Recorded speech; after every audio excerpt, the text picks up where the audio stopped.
তখন তারা বলে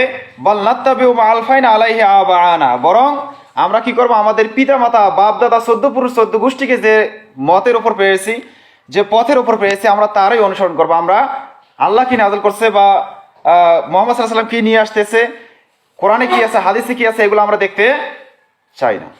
সে যুগে বলেছিল কাফের মুশরিক ইহুদি নাসারা, আল্লাহ রাসূল সাল্লাল্লাহু আলাইহি ওয়াসাল্লাম যাদের সামনে দাওয়াত দিয়েছিলেন তারা এই কথাটা বলেছিলেন। তাহলে আজকেও যদি আমাদের সামনে আমরা যখন কোরআন হাদিসের কথা বলবো, তো এই কথা বলতে গিয়ে যদি আমাদের সাথে প্রাসঙ্গিক কেউ এরকম উত্তর দেয় যে না, বাপ দাদা 14 গোষ্ঠী করে আসলো 2 আযান, বাপ দাদা 14 গোষ্ঠী ফরজ নামাজের পর সম্মিলিত মোনাজাত করে আসলো, বাপ দাদা 14 পুরুষ আমাদের আহলে হাদিস তারা অমুক অমুক কাজ করলো, আজকে কেন আমরা চেঞ্জ করব?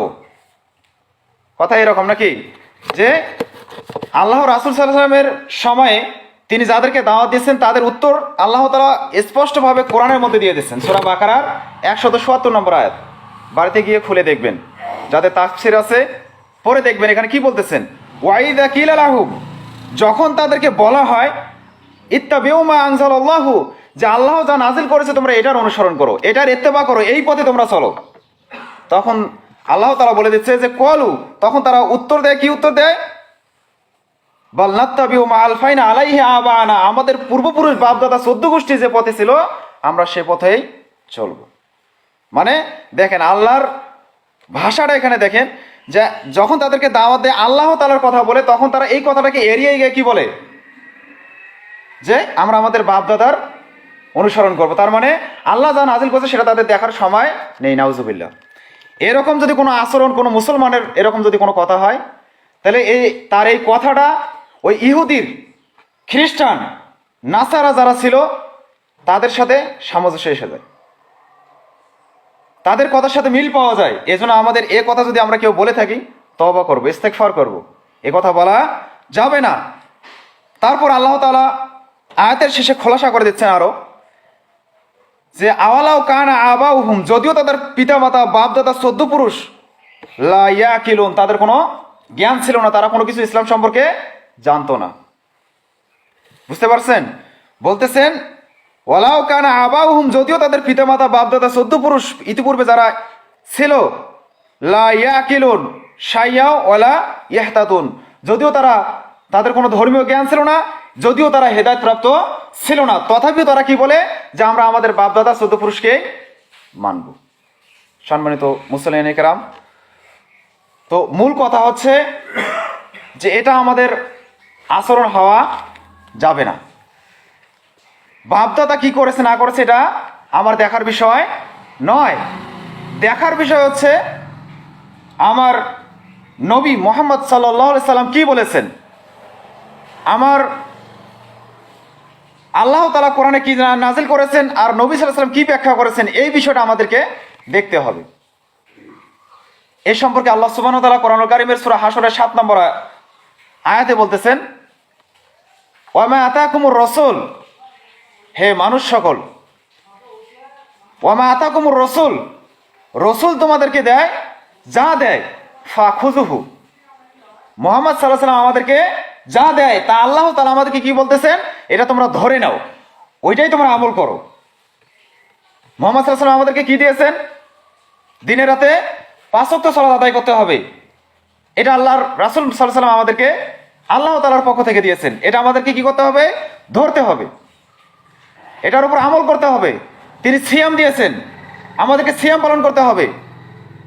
তিনি আমাদের যত ইবাদতের পদ্ধতি আমাদেরকে দিয়েছেন সবগুলাই গ্রহণ করতে হবে। এই কথাই আল্লাহ তাআলা বলতেছেন যে ওমা আতাকুমুর রাসূল, রাসূল তোমাদেরকে যা দেয় তা গ্রহণ করো।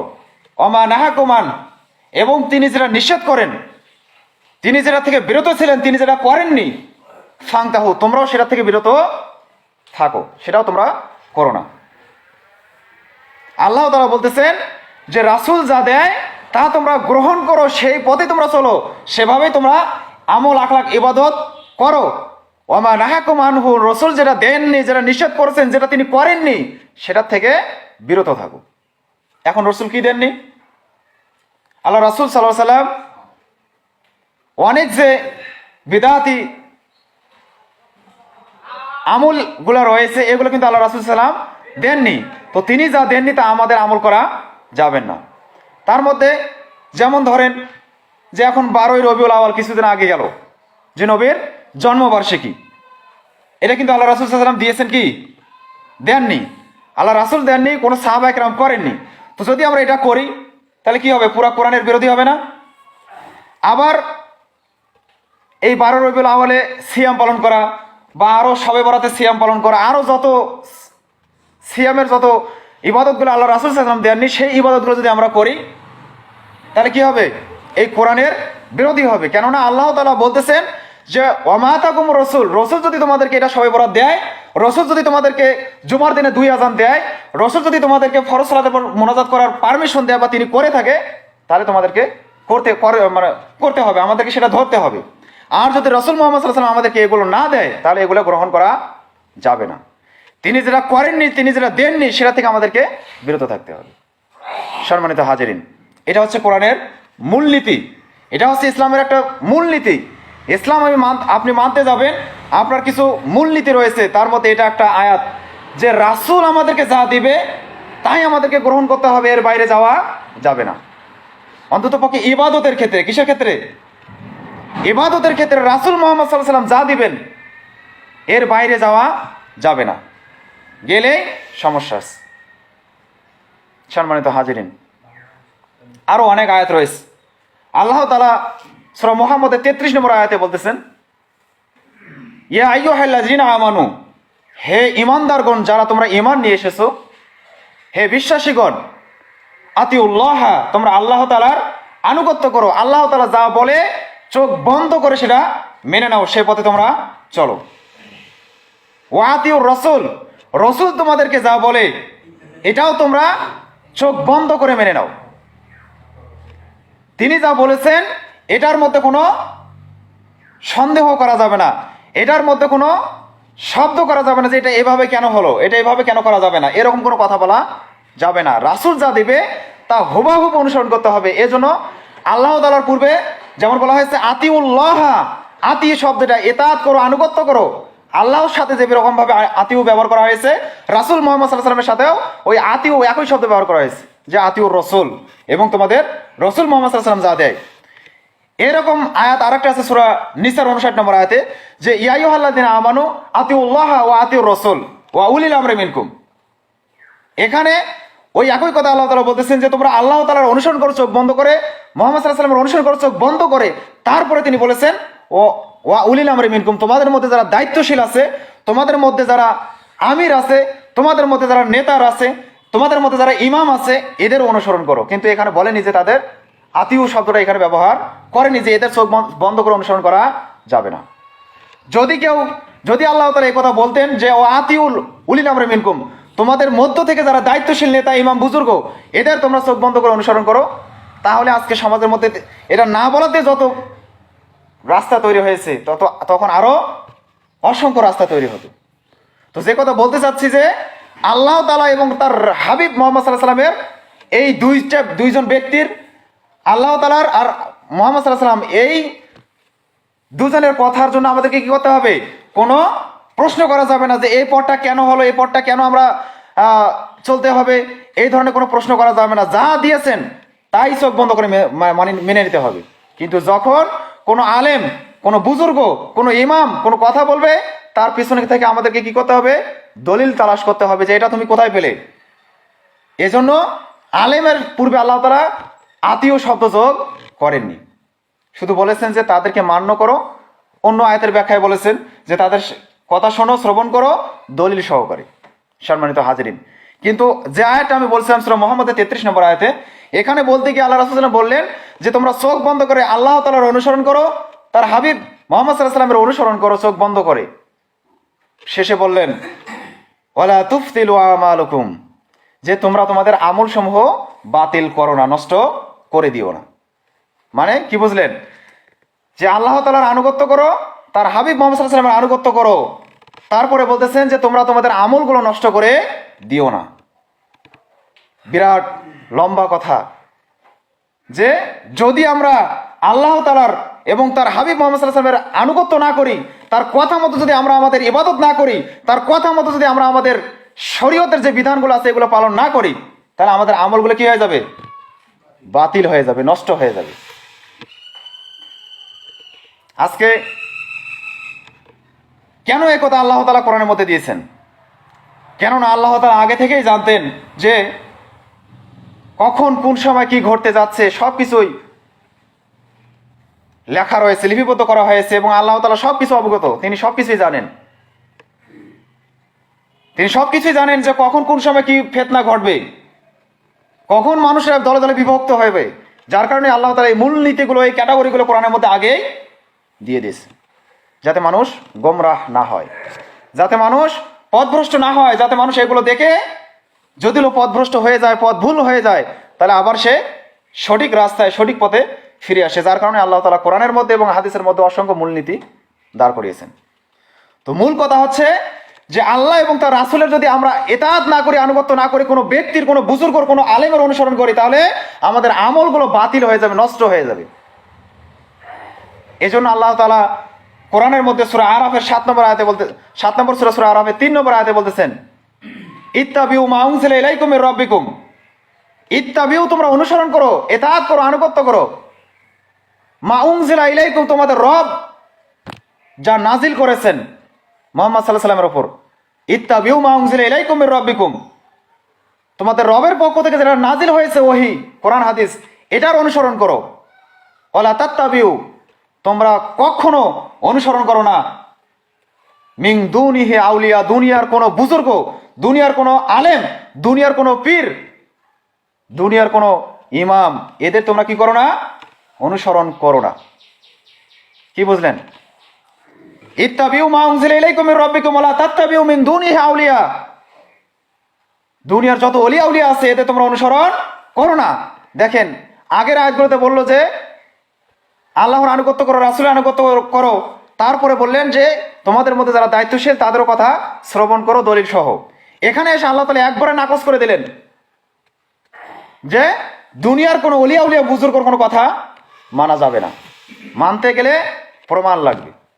এখন যদি আমি একটা কথা বলি, যে আয়াতটাই বললাম, এই আয়াতটাকে আমি নিজে বললাম, কোরআনের কথা বললাম না, যে সূরা মুহাম্মদের 33 নম্বর আয়াত, সূরা আরাফের 3 নম্বর আয়াত। তো এই কথাটা কার? আমার। এই কথাটা কিন্তু আমার নয়, এই কথাটা হচ্ছে আল্লাহর রাসূলের। তো এরকম ভাবে যারা রেফারেন্স সহ কথা বলবে, যারা দলিল দিয়ে কথা বলবে, এই কথাটা কিন্তু ওই ব্যক্তির নয়, ওই কথাটা কার? আল্লাহর, অথবা হাদিসে যদি কথা হয় তাহলে সেটা রাসূল মুহাম্মদ সাল্লাল্লাহু আলাইহি সাল্লামের। তো এভাবে যারা কথা বলবে তাদের অনুসরণ করতে হবে। এখন আমি আপনাদেরকে বললাম যে 2 আজান জুমার দিনে আল্লাহ তাআলার হাবিব মুহাম্মদ সাল্লাল্লাহু আলাইহি সাল্লাম দেননি, তিনি 1 আজান দিয়েছেন। এখন যদি আপনি বলেন যে না 2 আজানও চলবে, অমুক বুজুর্গ, অমুক আলেম বলেছে, আমি আপনাকে বলতেছি যে সহিহ বুখারীর মধ্যে 3টা অধ্যায় ইমাম বুখারী অধ্যায় রচনা করেছেন। 912 নম্বর হাদিসের আলোকে একটা অধ্যায়, 913 নম্বর হাদিসের আলোকে একটা অধ্যায়, 915 এবং 16 নম্বর হাদিসের আলোকে একটা অধ্যায় তিনি রচনা করে দিয়েছেন যে জুমার দিনে 1 আজান দিতে হবে। স্পষ্ট হাদিস। এখন তো আপনাদের অনেক সুবিধা যে একটা হাদিসের কিতাব যদি আপনি নিয়ে এসে কিনে নিয়ে আসেন, অল্প টাকাতে পাওয়া যায় এবং অনুবাদ করা আছে। আমি যে কথাটা বললাম আপনি বাড়িতে গিয়ে বই খুলে মিলে দেখতে পারেন, কোনো সমস্যা নেই। তো ওখানে স্পষ্টভাবে বলা হচ্ছে যে আল্লাহ রাসূল সাল্লাল্লাহু আলাইহি সাল্লামের জামানায়, আবু বকরের জামানায়, ওমর রাদিয়াল্লাহু তাআলা আনহু এর জামানায় কি করা হতো? জুমার দিনে একটি মাত্র আজান দেওয়া হতো। সে আজানটা কখন দেওয়া হতো? যখন আল্লাহ রাসূল সাল্লাল্লাহু আলাইহি সাল্লাম খুতবা দেওয়ার জন্য মেম্বারে দাঁড়াতেন, তখন মুয়াজ্জিন গিয়ে সেই মসজিদের আজান দেওয়ার যে উঁচু ঢিবি জায়গা ছিল ওখানে চড়ে তিনি আজান দিতেন। উঁচু জায়গাতে আজান দেওয়া হয় এই কারণে যাতে আওয়াজটা আকাশ দিয়ে উড়ে মানে একটু দূরে চলে যায়, যার কারণেই জায়গা উঁচু করা হতো। তো আজকে সেইটা পরিবর্তন হয়ে কি হয়েছে? মাইক হয়েছে। এটার মাধ্যমে আজান চারপাশে যাচ্ছে, কোনো সমস্যা আছে? সমস্যা নাই। তো আসলে এই আলোচনাটা করার পূর্বে আমার আলোচনা করা উচিত ছিল বেদাত সম্পর্কে। বেদাতটা কি এবং সুন্নতটা কি, এই বিষয়ে আলোচনা করা হবে ইনশাআল্লাহ। তাহলে আপনারা আমার কথাগুলো ভালোভাবে বুঝতে পারতেন। তো তদুপরি আজকে সংক্ষিপ্ত পরিসরে বলে যাই যে সে সময়ে এভাবে যখন আজান দিত, যে উঁচু ঢিবিতে আজান দিত, কিন্তু এখন আজকে মাইকে আজান দেওয়া হচ্ছে। তো আসলে এই জায়গাটা চেঞ্জ করা এটা কিন্তু শরীয়তের বিধান না, মানে ইবাদত না, জায়গাটা মাধ্যম। বলা হয় যে ইবাদত করতে গিয়ে যে মাধ্যমগুলো আছে, মাধ্যমগুলো চেঞ্জ হতে পারে, পরিবর্তন হতে পারে, কিন্তু ইবাদত কখনো চেঞ্জ হবে না। উদাহরণস্বরূপ আল্লাহ রাসূল সাল্লাল্লাহু আলাইহি ওয়াসাল্লামের জামানায় কোনো যানবাহন ছিল না। লোকজন কি করতো? উটে করে হজে চলে যেত। কথা বুঝতে পারছেন? উট হচ্ছে হজে যাওয়ার একটা মাধ্যম, আর হজ করা হচ্ছে ইবাদত। হজটা কি? ইবাদত। কিন্তু উঠে যে যাইতে হবে এটা কোনো ইবাদত নয়, এটা হচ্ছে একটা মাধ্যম। তো এই উঠে চড়ে যাওয়া এটা হচ্ছে মাধ্যম, কিন্তু আজকে সেটা পরিবর্তন হয়ে কি হয়েছে? আজকে আমাদের বাংলাদেশ থেকে হাজিরা কিসে যায়? প্লেনে যায়। কিসে যায়? প্লেনে যায় না? এটা কিন্তু শরীয়তের বিধান না, এটা শরীয়তের ইবাদত করার জন্য একটা মাধ্যম। তো মাধ্যম চেঞ্জ হবে, কিন্তু ইবাদত চেঞ্জ হবে না। ওই প্রাচীনকালে আল্লাহ রাসূল সাল্লাল্লাহু আলাইহি ওয়াসাল্লাম বা সাহাবা একরাম হজ যাওয়ার জন্য উঠে চড়ে যে দোয়া পড়েছিলেন, সুবহানাল্লাযী সাখারা লানা হাজা ওয়া মা কুন্না লাহু মুকরিনি, এই যে দোয়াটা পড়েছিলেন, উঠে চড়ে যে দোয়া পড়েছেন, আজকে আমরা জাহাজে যারা চড়তেছি, আজকে আমরা সাইকেলে যারা চড়তেছি, আজকে আমরা মোটরসাইকেলে যারা চড়তেছি, আমরা কি করতেছি? এই দোয়াই পড়তেছি, কোনো পরিবর্তন দোয়ার মধ্যে আনি নেই। কেননা এই দোয়াটা করা হচ্ছে কি? ইবাদত। দোয়াটা ইবাদত, কিন্তু ইবাদত করার মাধ্যম এটা কিন্তু ইবাদত নয়, এটা হচ্ছে মাধ্যম। এটাকে বলা হয় ওয়াসাইলুল কাউনিয়া ওয়াল কাদারিয়া, যেটা হচ্ছে ইবাদত করার একটা মাধ্যম। এটার মাধ্যমে আমরা ইবাদত করব। কিন্তু আল্লাহ রাসূলের যুগে আগে কি ছিল? মসজিদ ছিল কাঁচা, এখন মসজিদ হয়েছে পাকা। তো এখন এটা হচ্ছে ইবাদত করার একটা মাধ্যম। কিন্তু এগুলোই যখন আপনি কোরআন হাদিসের কথা বলতে যাবেন, এগুলোই তখন তারা বলে যে আপনারা বলেন যে ইবাদত চেঞ্জ করা যাবে না, বা বেদাত বেদাত আপনারা করেন, তো আপনারা নিজেরাই তো বেদাত করেন। আল্লাহ রাসূলের যুগে পাকা মসজিদ ছিল না, আপনারা পাকা মসজিদ কেন করতেছেন? আল্লাহ রাসূলের যুগে জাহাজ ছিল না, আপনারা জাহাজ কেন ব্যবহার করতেছেন? আল্লাহ রাসূলের যুগে মোবাইল ছিল না, আপনারা মোবাইল কেন ব্যবহার করতেছেন? তারা বোঝে না বেদাত কাকে বলে, কি করলে বেদাত হয়, বেদাতের পারিভাষিক অর্থ কি, এগুলো তারা না জেনেই কথা বলে, যার কারণে এই সমস্যা হয়। তো যাই হোক, বেদাত সম্পর্কে আলোচনা করবো ইনশাআল্লাহ, সেদিন বুঝতে পারবেন ভালোভাবে। তো যে কথা বলছিলাম যে আল্লাহ রাসূলের যুগে আজান দেওয়া হতো, কখন আজান দিত? যখন তিনি মেম্বারে এসে বসতেন, মুয়াজ্জিন তখন দাঁড়িয়ে আজান দিতেন। এই এক আজানই প্রচলিত ছিল আল্লাহ রাসূল সাল্লাল্লাহু আলাইহি সাল্লামের যুগে। তিনি মৃত্যুবরণ করার পর খলিফা ছিলেন হযরতে আবু বকর রাদিয়াল্লাহু তাআলা আনহু, প্রথম খলিফা। তিনিও ওই যখন খুতবা দেওয়ার জন্য দাঁড়াতেন, তখনই গিয়ে একটা আজান হতো শুক্রবারের দিন। অতঃপর তারপরে আসলেন হযরতে ওমর রাদিয়াল্লাহু তাআলা আনহু, তিনিও যখন মসজিদে এসে খুতবা দেওয়ার জন্য দাঁড়াতেন, তারপরে মুয়াজ্জিন গিয়ে আজান দেওয়ার জন্য প্রস্তুতি নিতেন বা আজান দিতেন। একটা আজানেই ছিল ওমর রাদিয়াল্লাহু তাআলা আনহু এর যুগ পর্যন্ত। যে হাদিসটা এই মিশকাত শরীফ আপনাদেরকে দেখানোর জন্য প্রয়োজনে নিয়ে এসেছি, যে এই মিশকাত শরীফের মধ্যেও স্পষ্টভাবে উল্লেখ করা হয়েছে 1404 নম্বর হাদিস। এই মিশকাতটা কিন্তু আমাদের আহলে হাদিসদের ঘরের না, এই মিশকাত মাযহাবীদের কিতাব। এই মিশকাত যারা দাখিল মাদ্রাসায় পড়ে, আলিমে যারা পড়ে, তাদেরকে এই মিশকাত পড়ানো হয়। সেখানে মিশকাত আছে, কিন্তু তারা এই মিশকাত শুধু পাশ করার জন্য যে কটা হাদিসের প্রয়োজন সে কটা পড়ে, অথবা কেউ পড়েই না। সম্মানিত হাজিরিন, তো যাই হোক, এই মিশকাতের মধ্যে 1404 নম্বর হাদিসে এখানে বলা হচ্ছে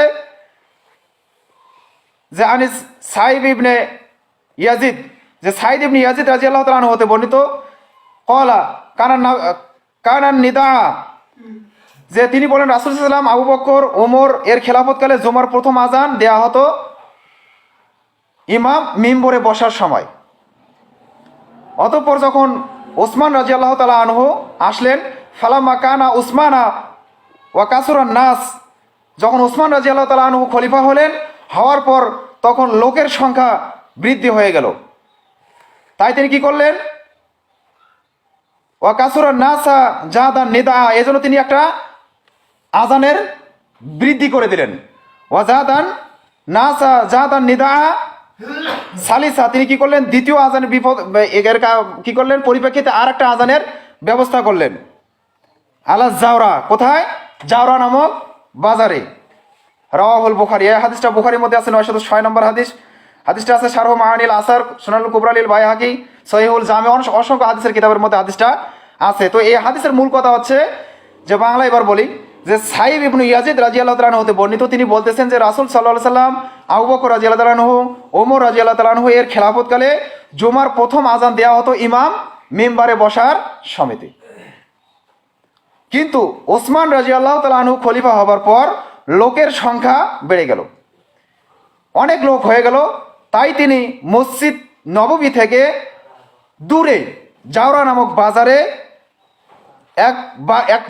একজন লোকের বাড়ির ছাদের উপরে কি করলেন, দাঁড়িয়ে একটা আজানের ব্যবস্থা করলেন। কে করলেন? ওসমান রাদিয়াল্লাহু তাআলা আনহু। এই আজানটা সম্পর্কে এই মিশকাতের যারা ব্যাখ্যা লিখেছেন অনেক কথা এখানে লিখেছেন। বলা হয়েছে যে জাওরা হলো মদিনার নিকটবর্তী একটা বাজার।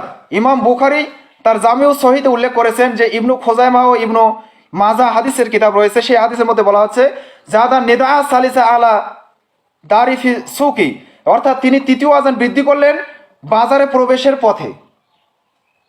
যে মসজিদের নববীর মধ্যে একটা পাশে একটা বাজার ছিল, জাওরা নামক বাজার, সে বাজারে একজন লোকের বাড়ির সাথে কি করলো, একটা আজান বৃদ্ধি করে দিল। কারণ হচ্ছে যে অনেক মানুষ বাজারের মধ্যে গ্যামজাম করে, তারা হয়তোবা সে সময় এরকম ঘড়ি ছিল না যে তারা সময় দেখে মসজিদে চলে আসবে, বিভিন্ন কারণবশত, বা এরকম মাইক ছিল না যে তারা আজান শুনে চলে আসবে, যার কারণে তাদেরকে আগাম একটা সতর্ক করার জন্য ওসমান রাদিয়াল্লাহু তাআলা আনহু কি করলেন, ওই বাজারের মধ্যে একজন লোকের বাড়ির ছাদের উপরে একটা আজান তিনি কি করলেন, বাড়িয়ে দিলেন। এই আজানের সাথে মসজিদের আজানের কোনো সম্পর্ক ছিল না। এই আজানটা মসজিদের আজানের সাথে কোনো সম্পর্ক ছিল না। তিনি এটা 1 ঘন্টা পূর্বে বা আধা ঘন্টা পূর্বে ওই বাজারের লোকদেরকে অ্যালার্ম দেওয়ার জন্য কি করছেন, আজানের ব্যবস্থা করেছেন। কেননা সে যুগে কোনো ঘড়ি ছিল না, সে যুগে কোনো এরকম মাইক ছিল না যে মাইকের মাধ্যমে আজান বাজারে প্রবেশ করবে। হয়তো মসজিদে আজান দিচ্ছে, কিন্তু ওই বাজারে চিল্লি মানুষের কেনাকাটা জানেন তো কীরকম, সবসময় বাজারে আনাগোনা শব্দ চলতেই থাকে। যার কারণে তিনি কি করলেন, যে আর একটা আজান তিনি বাজারের মধ্যে দেওয়ার জন্য নির্দেশ দিলেন। তো তার এই নির্দেশটা আমরা বলবো যে তার এই নির্দেশটা যদি কোনো জায়গায় এরকম কোনো ঘড়ি না থাকে, এরকম কোনো মাইক না থাকে, এরকম কোনো মিডিয়া না থাকে, তাহলে কি বিরাট একটা বাজার রয়েছে, তো ওই বাজারের মধ্যে সে কি আজান দিতে পারে, কোনো সমস্যা নাই। যদি এরকম জায়গা কোনো পরিস্থিতি কোথাও হয় তাহলে দিবে, আমিও সেটাকে জায়েজ বলবো। কেননা ওসমান রাদিয়াল্লাহু তাআলা আনহু এর তারও কথাটা মানা আমাদের কি জায়েজ আছে। কিন্তু তিনি যে উদ্দেশ্যে চালু করেছেন, তিনি যে কারণে চালু করেছেন, সেই উদ্দেশ্যে সেই কারণ যদি কোথাও হয় তাহলে চালু করা জায়েজ আছে, কোনো সমস্যা নেই। কিন্তু বর্তমান সমাজে, আজকে আমাদের সমাজে যে আজানটা চলছে, এই আজান কিন্তু সেই ওসমান রাদিয়াল্লাহু তাআলা আনহুর আজান নয়। আসলে কয়েকজন নোট চেয়েছেন, এই জন্য আমি হালকা কিছু নোট করে নিয়ে এসেছি 4-5টা। যদি কারো প্রয়োজন হয় আরও ফটোকপি করে আপনারা বিলি করবেন। যে এখানে বলা হচ্ছে ওসমান রাদিয়াল্লাহু তাআলা আনহু যে আজানটা দিয়েছেন, এই আজান যদি কোথাও কোনো এরকম কারণ থাকে তাহলে সে জায়গায় মানুষ আজান দিতে পারে, কোনো সমস্যা নেই। এটাতে আমিও নিষেধ করবো না, বা কোনো আলেম ওলামাও নিষেধ করবে না। কিন্তু বর্তমান যে আজানটা আমাদের সমাজে চলছে, এই আজান কিন্তু সেই আজান নয়, ওসমান রাদিয়াল্লাহু তাআলা আনহুর আজান নয়। তদুপরি এর পূর্বে কয়েকটা কথা বলে নেই, যে ওসমান রাদিয়াল্লাহু তাআলা আনহু যে আজানটা দিয়ে ব্যবস্থা করেছিলেন, তো এই আজানটা কিন্তু তার জামানার পূর্বে ছিল না। পূর্বে যে জামানা ছিল, আবু বকরের জামানা, ওসমান রাদিয়াল্লাহু তাআলা আনহুর জামানা, হযরত মুহাম্মদ সাল্লাল্লাহু আলাইহি ওয়াসাল্লামের জামানা এই আজানটা ছিল না। এমনকি হযরতে ওসমান রাদিয়াল্লাহু তাআলা আনহু শুধুমাত্র এই আজানটা কি কারণে তিনি চালু করেছেন আসলে সঠিকভাবে বোঝাও যায় না। কেননা তিনি শুধুমাত্র, সে সময় তো অনেক বাজার ছিল, তিনি শুধুমাত্র জাওরা মদিনার মসজিদে থেকে দূরে ওই জাওরা বাজারে শুধুমাত্র একটা জায়গায় চালু করেছিলেন, আর অন্য কোনো বাজারে তিনি চালু করেননি। মানে তার সময়ও অনেক বাজার ছিল, তিনি একটা বাজারে চালু করেছেন। তাহলে এটার মধ্যে একটা সন্দেহ যে অন্য বাজারে কেন চালু করলেন না। যদি তার সুন্নতটা মানা আমাদের জন্য জরুরি হয়, তাহলে অন্য অন্য আরও বাজার ছিল, কুফায় ছিল, মিশরে ছিল, মক্কায় ছিল, এটা তো শুধুমাত্র মদিনার জাওরা বাজারে চালু করা হয়েছে, আরও তো ছিল, সেগুলোতে কেন হলো না, কেন দেওয়া হলো না, এটা একটা পয়েন্ট। তারপর 2 নম্বর পয়েন্ট হচ্ছে যে ওসমান রাদিয়াল্লাহু তাআলা আনহু তার খেলাফত যাওয়ার পরে, খেলাফত আসছিল কার? হযরত আলী রাদিয়াল্লাহু তাআলা আনহু। এই আলী রাদিয়াল্লাহু তাআলা আনহু খেলাফত কালেও ওই ওসমান রাদিয়াল্লাহু তাআলা শুধুমাত্র ওই জাওরা বাজারে তিনি যেটা করে গেছেন এটাই ছিল। তার জামানায় রাজধানী ছিল হচ্ছে কুফা। এই কুফাতেও তিনি দ্বিতীয় আজানের কোনো ব্যবস্থা করেননি। তো তিন খলিফা হযরত ওমর রাদিয়াল্লাহু আনহু, আবু বকর রাদিয়াল্লাহু আনহু এবং আলী রাদিয়াল্লাহু তাআলা তিনজনের জামানায়ও কি দুই আজানের প্রচলন তারা কেউ করেনি, শুধুমাত্র ওসমান রাদিয়াল্লাহু আনহু করেছেন। তো শুধুমাত্র ওই মসজিদের নববী বা ওই জাওরা বাজার ছাড়া অন্য কোনো জায়গায় এটা দেওয়া হয়নি একটাই, বরঞ্চ মদিনার মসজিদে একটা আজানেই দেওয়া হতো ওসমান রাদিয়াল্লাহু তাআলা আনহু এর যুগেও। যখন তিনি দাঁড়াতেন তখনই সেটা আজান দেওয়া হতো। তো আজকে কথা হচ্ছে যে সেই আজানটা আজকে পরিবর্তন হয়ে কি হলো, বলা হচ্ছে যে উমাইয়া খলিফা হেশাম বিন আব্দুল মালিক, উমাইয়া খলিফা হেশাম বিন আব্দুল মালিক, এটা হচ্ছে এই কথাটা বলেছেন উমর ইবনে আলী আল ফাকেহানি, যার জন্ম হচ্ছে 654 হিজরি এবং মৃত্যুবরণ করেন ওই ব্যক্তি 734 হিজরি। এই ব্যক্তি বলতেছেন যে ডাক আজান প্রথম বসরায় চালু করেন জিয়াদ। কে চালু করেন? জিয়াদ, তারেক বিন জিয়াদ নামে একজন ব্যক্তি। তিনি কি করেছেন? বসরায় সর্বপ্রথম কি করেছেন? এই আজানটা চালু করেছেন। মক্কায় চালু করেছেন হাজ্জাজ কসাই। এই হাজ্জাজকে বলা হয় যে কসাই। ইনি আলেমদেরকে এমনভাবে নির্যাতন করতেন যার কারণে আলেমরা এর নাম দিয়েছে কসাই নামে খ্যাত হাজ্জাজ বিন ইউসুফ। ইনি আলেমদেরকে বহু নির্যাতন করেছেন যদিও তিনি মুসলমান। তো তিনি কি করেছেন? এই আজানটা মক্কায় চালু করেছেন। আর বলতেছেন যে ওই উমর ইবনে আলী আল ফাকেহানি বলতেছে আমার নিকট মাগরিব অর্থাৎ এই মক্কা মদিনার সৌদি আরবের পার্শ্ববর্তী দেশ হচ্ছে আফ্রিকা তিউনিস শহর এবং আলজেরিয়ার পূর্বাঞ্চলে তখনও পর্যন্ত কি এই দুই আজানটা পৌঁছে নি, সেখানেও এক আজানের ব্যবস্থা ছিল। তো লোকদের নিকট অদ্যবধি কোনো আজান ছিল না মূল এক আজান ব্যতীত, যে কথাটা আছে মিরাতের মধ্যে এবং ইতিহাস গ্রন্থের মধ্যে কথাগুলো আছে, যে যেখানে এই উমর ইবনে আলী আল ফাকেহানি বলতেছেন যে সে সময় সৌদি আরবের পার্শ্ববর্তী অন্য যে আরো এলাকা ছিল সেখানে কি দুই আজান প্রচলন হয়নি, কিন্তু এই যখন হাজ্জাজ ইনি কি করলেন? মক্কায় চালু করলেন, আর তারেক বিন জিয়াদ যখন বসরায় চালু করলেন তখন থেকে এই দুই আজানের প্রচলনটা শুরু হয়ে গেল। তারপর বলা হচ্ছে ইবনু হাজার আসকালী রহমতুল্লাহ আলাই বলেন, একজন মুহাদ্দিস, তিনি বলেন যে উমাইয়া খলিফা হেশাম বিন আব্দুল মালিক, যার জন্ম হচ্ছে 105 হিজরি, কত 105 হিজরি থেকে 125 হিজরি, তিনি সর্বপ্রথম উসমানী আজানকে ওই জাওরা বাজানের আজানটাকে কি করেছেন? জাওরা বাজার থেকে এনে মদিনার মসজিদে চালু করে দেন। মানে ওসমান রাদিয়াল্লাহু তাআলা আনহু এবার যে আজান দিয়েছে ওই বাজারের মধ্যে, সে আজানটাকে তিনি কি করলেন?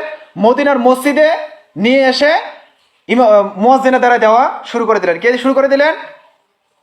উমাইয়া খলিফা হেশাম বিন আব্দুল মালিক। এটা অনেক ইতিহাস, এগুলো লম্বা ইতিহাস, শুধু আপনাদেরকে শর্ট করে জানানোর জন্য শর্ট একটা সিলেবাস করা হয়েছে। তো এই হেশাম বিন আব্দুল মালিক কত হিজরিতে? 105 হিজরিতে। 4 জন খলিফা মৃত্যুবরণ করেছেন 30 বা 35 হিজরিতে বা 40 হিজরির মধ্যেই সমস্ত খলিফা যারা ছিলেন খোলাফায়ে রাশেদিন, যেটাকে বলা হয় হেদায়েতপ্রাপ্ত খলিফা, তারা মৃত্যুবরণ করেছেন। তারপর বলা হচ্ছে যে 100 বছরের মধ্যে আল্লাহ রাসূলের যত সাহাবী ছিলেন সমস্ত সাহাবায়ে কেরাম মৃত্যুবরণ করেছিলেন। যত সাহাবী ছিল 100 হিজরির পূর্বেই সমস্ত সাহাবী মৃত্যুবরণ করেছেন। তো 105 হিজরিতে বা 125 হিজরিতে এসে কি করতেছেন? উমাইয়া খলিফা হেশাম বিন আব্দুল মালিক তিনি এই জাওরা বাজারের আজানটাকে এবার নিয়ে এসে মসজিদে নববীর ইমামকে মুয়াজ্জিনের দ্বারায় মসজিদে নববীর পাশে দেওয়া শুরু করে দিলেন। তারপর বলতেছেন সর্বপ্রথম উসমানী আজানকে জাওরা বাজার থেকে এনে মদিনার মসজিদে চালু করে দেন এই খলিফা। তারপর বলতেছেন যে ইবনুল হাজ মালিকি বলেন, মালিকি মাযহাবের একজন বিশিষ্ট আলেম যার নাম হচ্ছে ইবনুল হাজ, তিনি বলতেছেন যে অতঃপর হেশাম খুতবা কালীল মুন আজানটাকে মসজিদের মিনার থেকে নামিয়ে ইমামের সম্মুখে নিয়ে আসেন। মানে এবার এই হেশাম কি করেছেন? যখন ওই জাওরা বাজারে আজানটা মসজিদে এনে দিলেন তখন আল্লাহ রাসূল সাল্লাল্লাহু আলাইহি সাল্লামের যে আজানটা ছিল তিনি যখন খুতবা দেওয়ার জন্য দাঁড়িয়ে যেতেন, এই আজানটা যে ওই ঢিবির উপরে দিত উঁচু জায়গায় প্রচার করার জন্য, এই আজানটাকে তিনি কি করলেন, ওখান থেকে নামিয়ে এনে মসজিদের গেটের দরজার সামনে এই আজানের ব্যবস্থা প্রচলন করে দিলেন। আর ওই জাওরা বাজার আজানটা নিয়ে এসে তিনি কি করলেন, ওই প্রথম আজান আধা ঘন্টা বা 1 ঘন্টা আগে ওই উঁচু ঢিবির উপর দেওয়ার ব্যবস্থা করে দিলেন, যার পরিপ্রেক্ষিতে আজকে আমাদের সমাজে আধা ঘন্টা আগে মাইকে আজান হচ্ছে, আর খুতবার মূল আজান যেটা প্রচার করার জন্য উচিত ছিল আল্লাহ রাসূলের যুগে প্রচার করার জন্য উঁচু ঢিবিতে দিত, সেই আজানটা আজকে ওই উমাইয়া খলিফা হিশাম বিন আব্দুল মালিকের সুন্নত মানতে গিয়ে আমরা কি করতেছি, তার সুন্নত মানতেছি, যার কারণে আজকে আমরা আধা ঘন্টা পূর্বে মাইকে আজান দিচ্ছি, আর খুতবার যে আজানটা মাইকে দেওয়ার কথা ছিল সেই আজানটা আমরা কি করতেছি, মসজিদের গেটের সামনে দিচ্ছি। এখন বলেন আমরা কার সুন্নত মানতেছি? বিচার আপনাদের। জ্ঞান বিবেক আল্লাহ তাআলা প্রত্যেকটা মানুষকে দিয়েছেন। আল্লাহ তাআলা কোরআনের মধ্যে বলতেছেন, আমি প্রত্যেকটা মানুষকে ভালো এবং মন্দ নির্ণয় করার জ্ঞান দিয়েছি, আকল দিয়েছি। এই বিবেক অনুযায়ী, এই জ্ঞান অনুযায়ী, এই এলেম অনুযায়ী তার কাল কিয়ামতের মাঠে বিচার হবে প্রত্যেকটা মানুষের। এখানে আপনি বলবেন যে আমি আলেম না, এটা বলে আপনি রেহাই পাবেন না। আলেম হতে হবে এমন কোনো কথা নয়। তলাবুল ইলম ফরিজাতুন আলা কুল্লি মুসলিমিন, ইসলামের মৌলিক জ্ঞানগুলো অর্জন করা প্রত্যেকটা মুসলমান নর নারীর উপর ফরজ। কথা বুঝতে পারলেন? প্রত্যেকটা মুসলমানের উপর ফরজ, এটা নফল নয়, এটা ফরজে কেফায়ে নয় যে কিছু লোক আলেম হলো তারাই আমাদেরকে দাওয়াত দেবে, কোরআন হাদিসে কথা বলবে, আমাদের না হলেও চলবে, এটা না।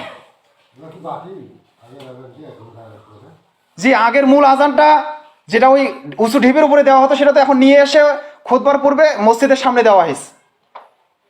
সেই আজানটা পরিবর্তন হয়েছে। কে পরিবর্তন করলো? ওই উমাইয়া খলিফা হিশাম বিন আব্দুল মালিক 125 হিজরিতে এসে। তারপর বলা হচ্ছে, এই কথাটা আছে আউনুল মাহবুদ শরহ আবু দাউদের ব্যাখ্যা হাদিসের কিতাবে 3য় খণ্ড 433 পৃষ্ঠা এবং 1074 নম্বর হাদিসের ব্যাখ্যায় এই কথাগুলো আলোচনা করেছেন। 1074 থেকে 75 নম্বর হাদিস, যে এই ঘটনা ঘটেছে।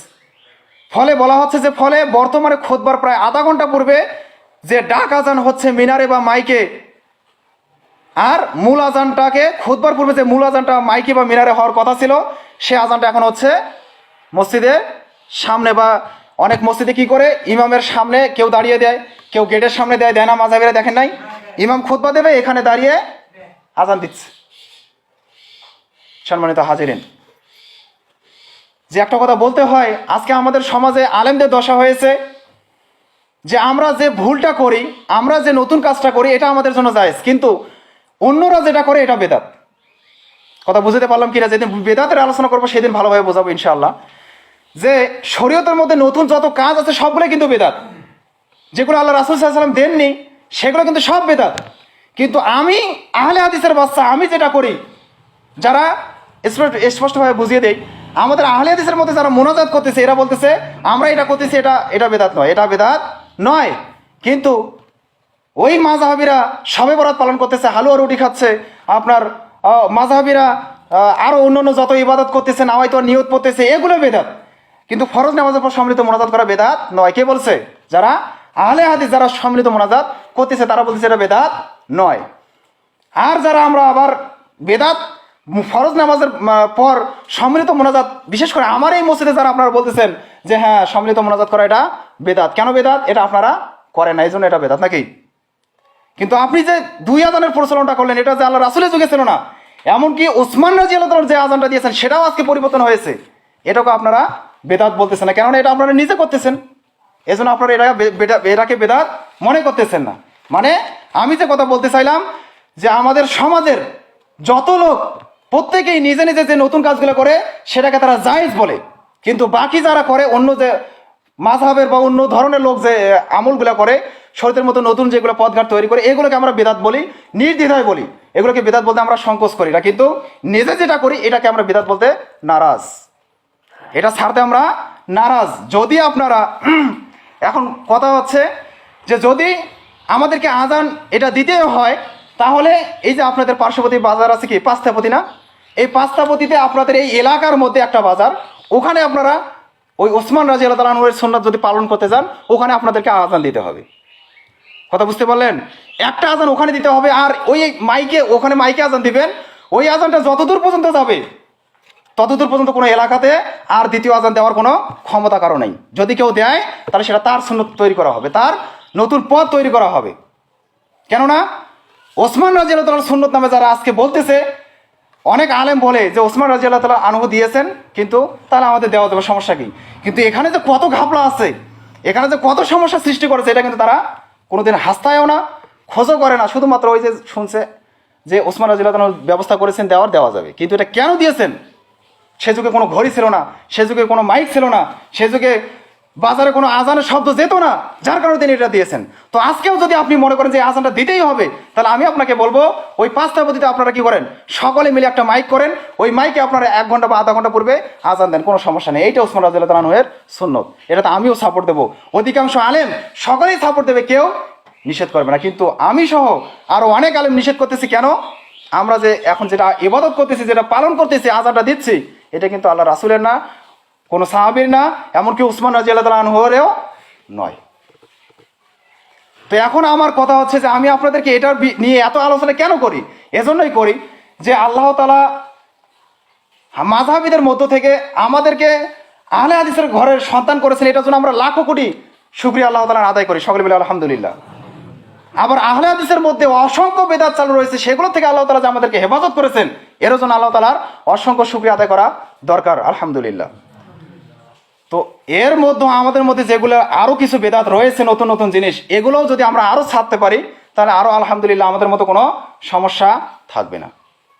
এটা কারো প্রতি কোনো কটাক্ষ না, কারো প্রতি কোনো রাগের সাথে কথা না, কিন্তু কথা হচ্ছে যে আল্লাহ রাসূলের কথা বলতে গেলে যখন মানুষ বলে যে অমুক আলেম বলেছে চলবে, কিন্তু অমুক আলেমের গবেষণা আর আপনাকে যেভাবে গবেষণা করে বলা হচ্ছে, এরকমভাবে এক করেন তো আজীবনও এক হবে না, মিলাবেন আজীবনও এক হবে না। এজন্যই বলতেছি যে আল্লাহ তাআলা প্রত্যেককেই দায়িত্বশীল করেছেন, আল্লাহ তাআলা প্রত্যেককেই জ্ঞান দিয়েছেন, আল্লাহ তাআলা প্রত্যেককেই এই বিবেক দিয়েছেন। এই বিবেক অনুযায়ী কাল কিয়ামতের মাঠে তার কাছ থেকে বিচার করে নেবেন, হিসাব তার কাছ থেকে বুঝে নেবেন। তো যাই হোক, আরও অনেক লম্বা আলোচনা আছে, এটার উপরও আরও একদিন আলোচনা করা যাবে, যদি আরও মূল সবগুলো আলোচনা করা যায়। তো তারপর 2 নম্বর বিষয় হচ্ছে যে 3 নম্বর বিষয়, উসমান রাদিয়াল্লাহু তাআলা কিন্তু আল্লাহ রাসূলের আজানে কোনো পরিবর্তন করেনি। তিনি মসজিদে কিন্তু 2 আজানের ব্যবস্থা করেনি, তিনি বাজারে ব্যবস্থা করেছেন। তাহলে আল্লাহ রাসূলের আজানে তিনি পরিবর্তন করেনি, কিন্তু পরিবর্তন এসে কে করলো? ওই উমাইয়া খলিফা। একটু মনে রাখারও চেষ্টা করবেন, অনেক সময় কেউ যদি আসে কথা বলে, তাহলে তাকে পাল্টা জবাব দিতে হবে যে এটা উমাইয়া খলিফা হিশাম বিন আব্দুল মালিক চালু করেছেন। তাহলে ইনি আল্লাহ রাসূলের আজানটাকে পরিবর্তন করে দিয়েছেন। আল্লাহ রাসূলের আজান ছিল খুতবার সময় মেম্বারে বা এখন বর্তমান মাইকে দিতে হবে, কিন্তু এই ব্যক্তি এসে কি করলো? আজানটাকে নামিয়ে মসজিদের সামনে দিল বা এখন মসজিদের ভিতরে নিয়ে আসলো। তো এই ব্যক্তি করলো। তো ওসমান রাদিয়াল্লাহু তাআলা কোনো শরীয়তের মধ্যে নতুন তিনি কোনো পরিবর্তন করেনি, আল্লাহ রাসূলের কোনো আমলের কোনো পরিবর্তন ঘটাননি। ঘটাইছে কে? হিশাম বিন আব্দুল মালিক। এই জিনিসটা মনে রাখতে হবে।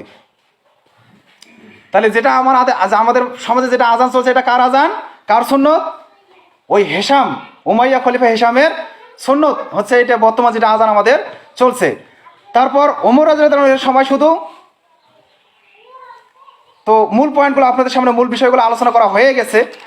সময় সংক্ষিপ্ত, আমি এখন আলোচনা আর সেদিকে দীর্ঘায়িত না করছি।